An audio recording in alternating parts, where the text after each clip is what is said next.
Aku tak tahu lah Mak kan nak cakap apa lah. Aku baru-baru ni tengok TikTok Zulfan lah, air jus temikai tu kan. Tapi aku tengok TikTok tu. Tengok kan, mungkin TikTok dia tu dah lama viral kan. Jus temikai ni dah lama viral.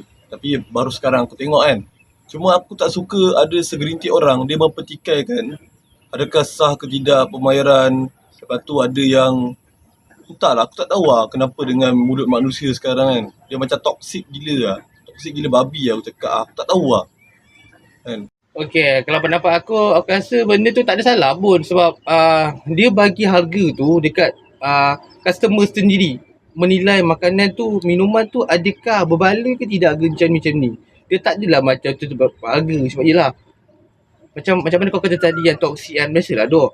Kita harga mahal pun toksik, betul tak kata aku. Kita harga murah pun toksik.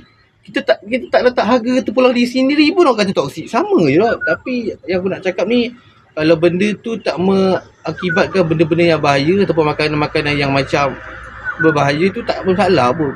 Kau belilah. Tak kisah harga terpulang kau. Sebab mungkin lah kita saling support.